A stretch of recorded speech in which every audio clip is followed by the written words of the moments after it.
বৃহস্পতিবার নন্দীগ্রামে সমবায় সপ্তাহ উদযাপন কর্মসূচিতে অংশগ্রহণ করেন রাজ্য বিধানসভা বিরোধী দলনেতা শুভেন্দু অধিকারী। এই কর্মসূচিতে অংশগ্রহণ করার পর সাংবাদিকদের মুখোমুখি হয়ে একাধিক গুরুত্বপূর্ণ বিষয়ে নিজের বক্তব্য রাখেন শুভেন্দু অধিকারী। সমবায় আন্দোলনের কথা বলছিলেন, এই জন্য তো নরেন্দ্র মোদীজি সমবায় দপ্তর করেছে, স্বাধীনতার পর তো কেউ করেনি।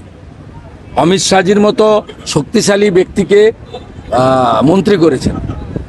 অমিত শাহজিও আহমেদাবাদ সেন্ট্রাল কোঅপারেটিভ ব্যাংকের চেয়ারম্যান থেকে তার রাজনীতি শুরু করেছে।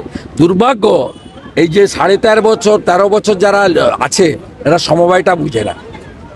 আমি যে পার্টিকে তাড়িয়েছি সেই পার্টি বামপন্থী পার্টি ফরওয়ার্ড ব্লক সমবায়টা বুঝতো, সেই কারণে সিপিএমের কথা শোনেনি।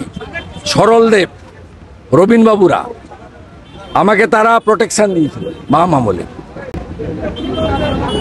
সমবায় মন্ত্রী ছিলেন সরলদেব, রবীন্দ্রনাথ ঘোষ উলবেড়িয়াতে। কন্টাই কোঅপারেটিভ ব্যাংকে তো দীর্ঘদিন নির্বাচন হয়নি, আপনি শেষ পর্যন্ত সুপ্রিম কোর্টে গোটা রাজ্যে কোথায় ভোট করে না, কোথাও ভোট করে না। আর ভোট করলে লুট করে, যেমন মালদা ইআরডিবি লুট করেছে। ওদের স্পেশাল ক্যাটাগরির এক ধরনের লোক আছে, তাদেরকে দিয়ে লুট করে, সঙ্গে পুলিশ থাকে।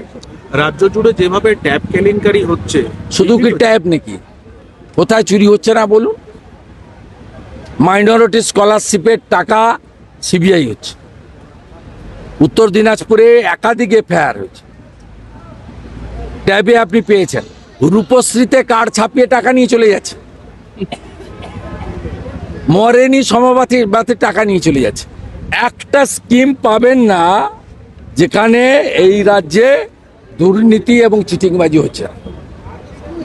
আর অফিসাররা এর সঙ্গে যুক্ত, কারণ তারা মনে করেন মুখ্যমন্ত্রী চোর, তার পরিবার চোর। ওরা কোটি কোটি ঝাড়ছে, কিছু হচ্ছে না, আমরাও কিছু ঝাড়ি। ঝাড়ার কম্পিটিশন চলছে। অর্জুন সিংকে আজকে আবার সিআইডি ডেকে পাঠিয়েছে। অর্জুন সিংকে আবার সিআইডি ডেকে, সুপ্রিম কোর্টে প্রোটেকশন আছে, হাইকোর্টও বলে দিয়েছে যে ডাকবেন, ডেট নিয়ে ডাকবেন, 4 ঘন্টার বেশি রাখবেন না, ডাকবেন। তো ডাকলে কি ক্ষতি হয়েছে? কনস্পিরেসি করেই ডাকা হচ্ছে, মানে ষড়যন্ত্র করেই ডাকা। ষড়যন্ত্রের রাজনীতি।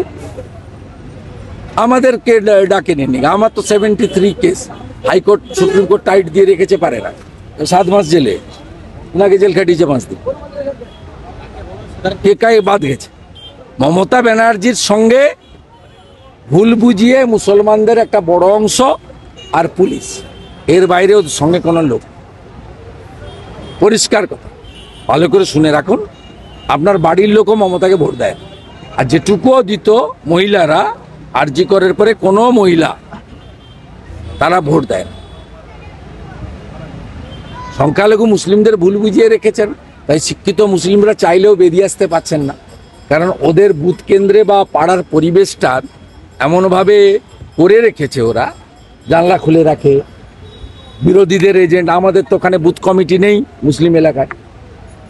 যে তথাকথিত বিরোধী দল যারা আছে, সিপিএম, কংগ্রেস, আইএসএফ, তাদের এজেন্ট দেয় না, বা তারা সেটিং করে, বা যদি কেউ থাকে হাড়োয়ার মতো টেনে বের করে দেয়, নইলে বুথ কেন্দ্রের বাইরে আটকে দেয়। কালকে দেখলেন কি অবস্থা করেছে।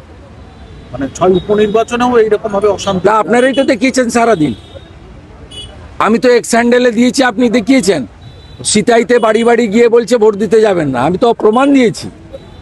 আপনার রিপোর্টার অমিতাভ রথ, তাকে এসপি ধৃতিমান, একটা নোংরা পুলিশ, নিকৃষ্টতম পুলিশ।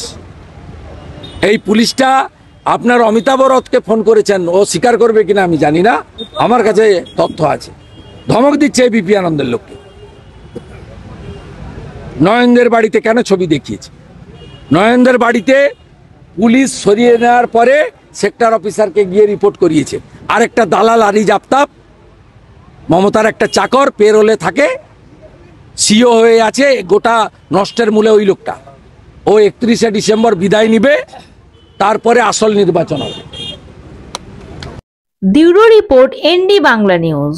সবার আগে সব খবর, সঠিক খবর পেতে ফেসবুক পেজটি ফলো করে এবং ইউটিউব চ্যানেলটি সাবস্ক্রাইব করে রাখুন। আর শেয়ার করতে ভুলবেন না।